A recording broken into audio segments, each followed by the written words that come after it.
very funny. One of the tweets that came out is, "Oh my God, Department of Government Efficiency is getting off to a bad start because it's being run by two people instead of one." How do you think that's going to go? It's not going to go well. There's a number of different reasons. Number one, you have to understand something about Washington. Washington has an immunological system. Okay? Yeah, I agree with what's that. the immunological system? And an antigen comes into Washington and they recognize it and then they blow the antigen out. Okay. They discredit the person, they drop opposition research on them, or they grind them. There's 4 ways to get grinded in Washington. You want to hear the 4 ways? I do. Yeah. Okay. Way number 1 is you get an oppo drop. You get an oppo drop. Peter Diamandis, here's the USB. Here's all the bad things about Peter's life. Go write that. I owe you a favor. You owe me a favor. Let's get it on the front page of the Washington Post. That's number 1. Number 2, you grind Peter with a security clearance.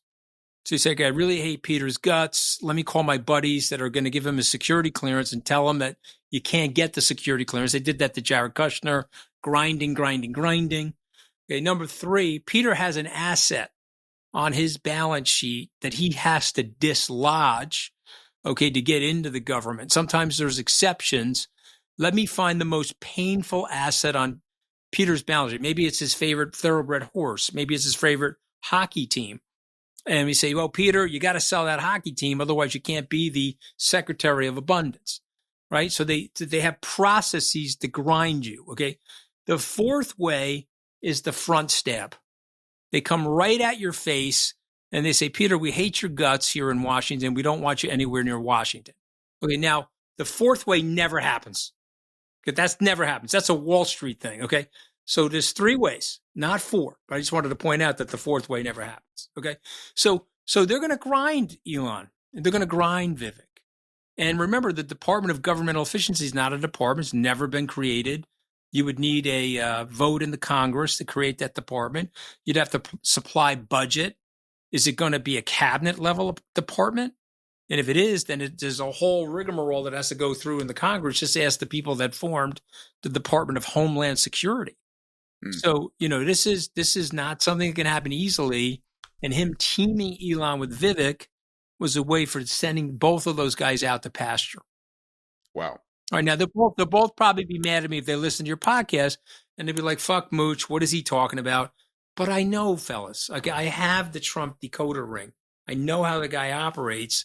If you give me a call, I can tell you what he's going to do, how he's going to do it, because it's fairly predictable. It's a fairly predictable Trump algorithm. Yeah. Do you think there's some softening between the first term and some of the rhetoric and the second term, where now he can set a legacy? Okay, so that's the hope, right? So Yeah. So let me say it this way. The stock market believes that Donald Trump is going to run the country as a moderate, centrist, center-right Republican.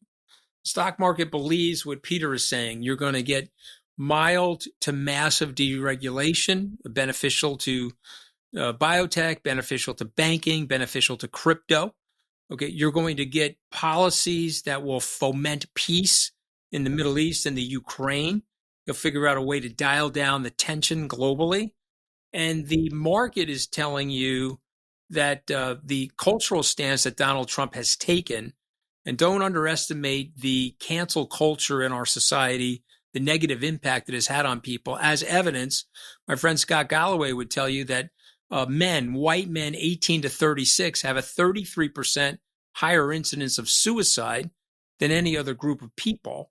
Okay. And this cancel culture has really hurt the society. And this is one of the reasons why, women were voting for their husbands, and they were voting for their sons, and they were voting for their brothers in the 2024 election. 46% of the women voted Donald Trump.